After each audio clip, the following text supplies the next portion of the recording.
Palavra da salvação.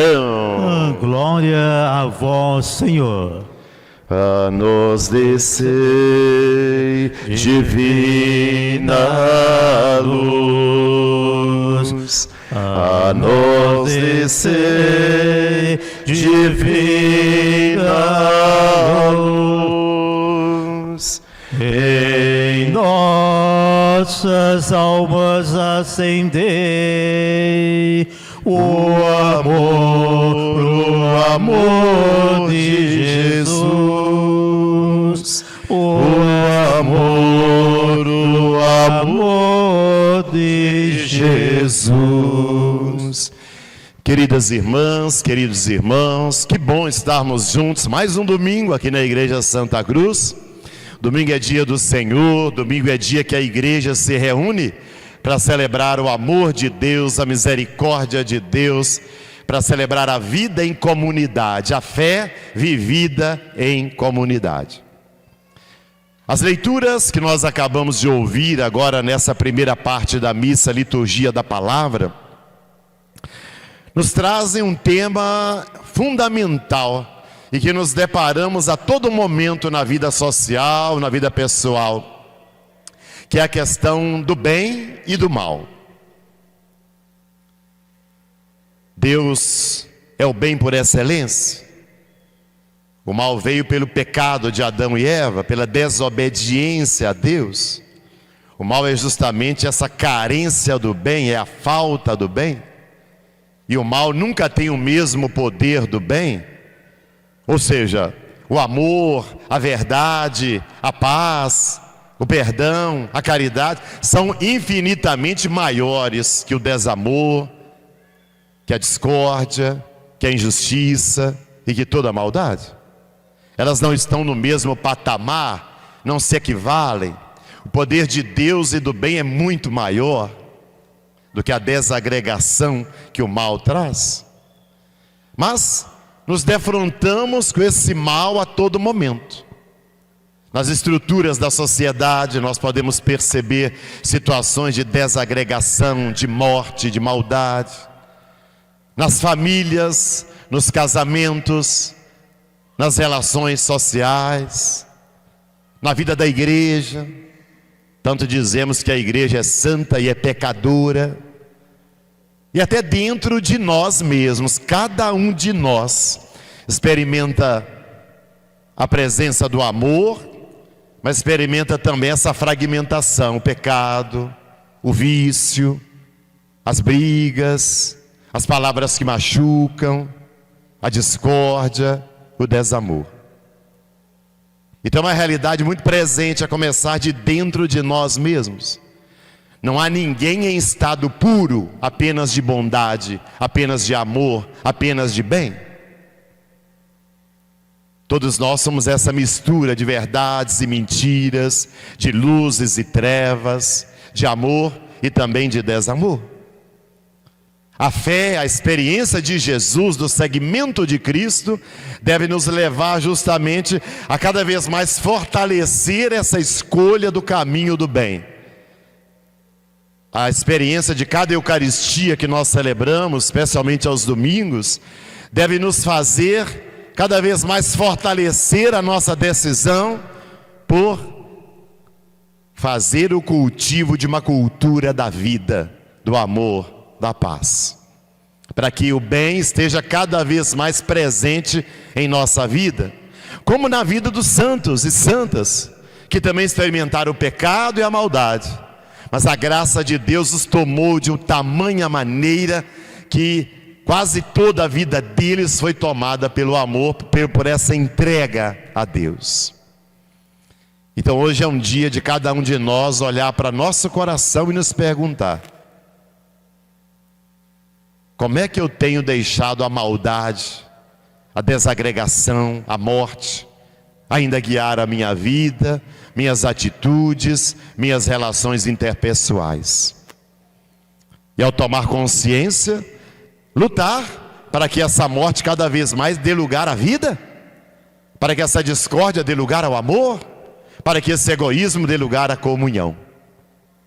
Mas a gente precisa ter consciência nessa caminhada, quem sofre muito são os perfeccionistas, né?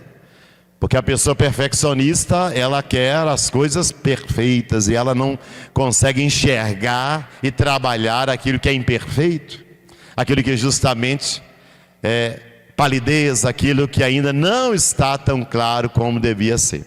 E as leituras nos falam disso. A primeira leitura é do livro da Sabedoria, o livro do Antigo Testamento, e nos apresenta Deus como o sumo bem, o Santíssimo, Santo, Santo, Santo, como vamos cantar no prefácio, né, ao final do prefácio da missa de hoje. O texto diz: não há além de ti outro Deus que cuide de todas as coisas, e a quem devas mostrar que teu julgamento não foi injusto. Então o texto da Sabedoria diz que Deus cuida de todas as coisas, cuida de nós, cuida de todas as criaturas. É um Deus pastor, cuidador, é um Deus que é justo. O texto diz que a força de Deus é princípio da justiça. O que guia a justiça de Deus é justamente a força. E o domínio dele sobre todos faz com que ele seja indulgente. A palavra indulgente é um adjetivo que significa aquele que sabe perdoar, aquele que sabe compreender, aquele que sabe amar, aquele que sabe acolher. Então veja, olha quantos predicativos de Deus nos foi dado nesse texto. Deus cuida de todas as coisas, Deus é justo, Deus é indulgente. Então essa primeira leitura quer mostrar para nós que todo bem só se encontra em Deus, e que ninguém consegue viver o bem se não estiver mergulhado na graça de Deus. Então a fonte do bem para nós não é um esforço pessoal que nós fazemos, eu vou ser do bem, e no esforço de um controle mental, ou de um pensamento positivo, ou do meu esforço pessoal eu vou ser bom. Não, para nós cristãos, seguidores de Jesus, eu só serei bom à medida que eu acolher Deus como meu Senhor, à medida que eu viver os mandamentos desse Deus, andar no caminho dele, viver a palavra dele. Então a bondade está ao acesso de todas as pessoas, basta seguir o caminho do Senhor. É isso que nos diz o Salmo de meditação, o Salmo 85. Ó Senhor, vós sois bom, sois clemente e fiel. A segunda leitura da carta de Paulo aos Romanos diz que o Espírito Santo vem em socorro da nossa fraqueza. Ou seja, como humanos nós somos frágeis, fracos, facilmente cedemos às tentações da vida, às ilusões do mundo, às vaidades do mundo. Facilmente nos deixamos levar pelo canto da sereia do mundo, com tantas ilusões e vaidades. Então Deus envia o seu Espírito Santo, que nós recebemos no dia do nosso batismo, justamente para vir em socorro da nossa fraqueza, ou seja, para nos fortalecer para vivermos o bem, para nos fortalecer para vivermos o amor, para nos fortalecer para promovermos a vida. Então quando você perceber que na sua vida a morte tem dominado, e o que é morte? Brigas, discórdias, divisões. É hora de clamar ao Espírito Santo para que venha em socorro da sua fraqueza e possa fortalecer você para a vida, para o amor, para a paz, para a comunhão. É o que Jesus nos diz hoje no Evangelho, quando ele nos conta 3 parábolas. Parábolas era um gênero literário, era uma forma de Jesus evangelizar. No tempo de Jesus, grande parte do povo não tinha acesso à escola, à cultura, ao estudo. Então a forma de Jesus evangelizar é através de histórias que levam à reflexão, que levam a uma lição, a um aprendizado. E Jesus é tão sábio que ele fala de coisas difíceis de uma maneira muito simples, usando categorias que o povo conhecia. O povo sabia o que era trigo, o que era joio, o que era semente de mostarda, o que era fermento. Todo mundo sabia, mesmo aqueles que não tinham tanta cultura. Então Jesus usa de elementos simples, fáceis, de fácil compreensão, para chegar aos seus interlocutores, chegar ao povo que o rodeava. Jesus conta a história primeiro do joio e do trigo. O trigo nós conhecemos, mesmo que você não tenha visto uma plantação, em fotos, em filmes, você já viu aquela plantação de trigo que vai crescendo, depois todos estão com frutos, vem aquela ventania, todos, né, mostrando os frutos. E o que é joio? Joio é uma espécie de erva daninha, é um mato que compete com o trigo, que quer roubar os nutrientes da terra e enfraquecer o trigo. Acontece que um homem plantou na sua roça, plantou ali na sua fazenda o trigo, semente boa. O inimigo dele veio à noite e jogou as sementes de joio, de erva daninha, de mato. Para quê? Para atrapalhar a semente boa, para competir com a semente boa, para sufocar a semente boa. E quando elas foram cresceram juntas, na época da colheita, na época justamente dos frutos, os empregados viram que aquilo não era trigo, era joio. E disseram: tem joio no meio da nossa roça. E até reclamando, a semente não era boa, como é que veio joio? E o dono disse: não, foi nosso inimigo que semeou. E eles quiseram logo cortar, arrancar o joio. E aqui entra a sabedoria do patrão. Disse: não, as duas plantas se parecem muito, vamos deixar chegar até a colheita, quando o trigo já estará com seus frutos. Aí nós saberemos o que é joio e o que é trigo. Qual é a diferença do trigo para o joio? Os dois se parecem muito, mas o joio não dá fruto, o joio não produz fruto, o trigo produz. Essa é a diferença. Então tinha que esperar crescer, chegar o tempo, né, dos pendões, né, dos frutos, para aí ficar bem claro: deu fruto, é trigo; não deu fruto, é mato, é erva daninha, pode arrancar. Mas se arrancasse antes do fruto, poderia arrancar também o trigo junto. Então esse patrão tem paciência, calma, vamos esperar o tempo certo da colheita.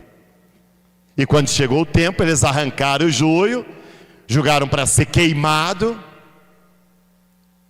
arrancaram o trigo, levaram para fazer o alimento. Essa é a história, a parábola. Nem os discípulos entenderam, tanto que chegou em casa, eles disseram: explica para nós a parábola do joio. Não entendemos. E Jesus então explica e diz assim: aquele que semeia a boa semente é o Filho do Homem, é Jesus. A boa semente é justamente a palavra de Deus, é o amor de Deus. O campo é o mundo. A boa semente aqui na parábola são os que pertencem ao reino.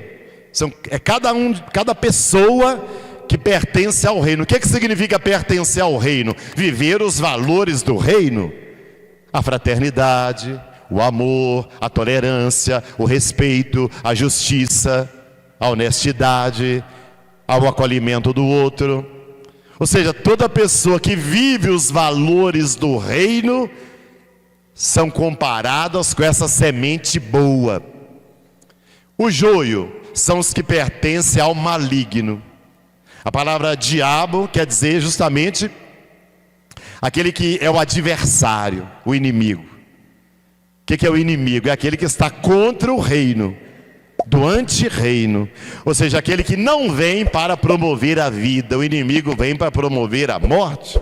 Então o joio são aquelas pessoas que fazem o pacto com a cultura de morte, a desonestidade, a corrupção, a exploração do outro, a ganância, a ambição desmedida, a mentira, o desamor, a discórdia, o orgulho, toda a maldade. Isso é o joio. Ora, ele diz que a colheita é o fim dos tempos, os ceifeiros são os anjos, e o joio vai ser recolhido e lançado então ao fogo. Aqui cabe uma reflexão interessante. Eu disse no início dessa homilia que não existe nenhum de nós em estado puro. Ou seja, nenhum de nós é só trigo. Todos nós somos trigo e joio. Eu, padre, você leigo, você leiga. Todos nós somos trigo e temos joio dentro de nós. Temos o pecado, temos a morte dentro de nós. E eu disse também que estar aqui agora, nesse domingo, nessa Eucaristia, é para que, nos assemelhando cada vez mais a Jesus, o nosso trigo cresça cada vez mais e o joio vá diminuindo cada vez mais. Ou seja, que os valores do reino cresçam em nós. E os valores e os contravalores do inimigo, da cultura de morte, diminuam cada vez mais. Então, para que a gente é cristão? Para que a gente é seguidor de Jesus? Para que a gente vem à Eucaristia para celebrar? É para que os valores do reino cresçam dentro de nós e nós possamos vivê-los no dia a dia da nossa vida. É para que diminua em nós os contravalores do joio. Isso é muito prático, isso é muito real. Então, por exemplo, vários casais estão aqui hoje. Você, marido, que tipo de marido você tem sido para sua esposa? Um marido trigo ou um marido joio? Você, esposa, que tipo de esposa tem sido para o seu marido? Uma esposa trigo ou uma esposa joio? O casamento de vocês dois tem sido um casamento trigo ou tem sido um casamento com muito joio? Com muita briga, infidelidade, discórdia, frieza? A sua família, a sua casa é uma plantação de trigo ou é uma plantação de joio? A relação entre vocês em família, pais, filhos, irmãos, tem sido mais trigo ou tem sido muito joio? Lá no seu ambiente de trabalho, onde você trabalha de segunda a sábado, é um ambiente trigo ou é um ambiente joio? Nós já vimos que as duas coisas existem, que não existe pureza. Mas o que tem mais lá? É trigo ou é joio? Na sua vida pessoal, o que tem mais hoje? Tem mais trigo ou tem mais joio? Essa é a pergunta que a parábola de Jesus faz para cada um de nós hoje. E ao percebermos o joio que ainda existe em nossa vida, em nosso coração, somos chamados então a fazer o quê? A arrancar, a fazer o trabalho para que o trigo se fortaleça, para que possamos cada vez mais sermos trigo bom na roça de Deus.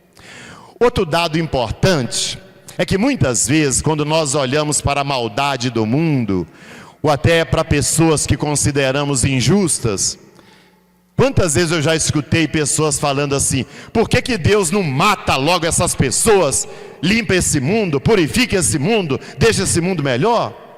Por que Deus não mata aquele político que eu não gosto?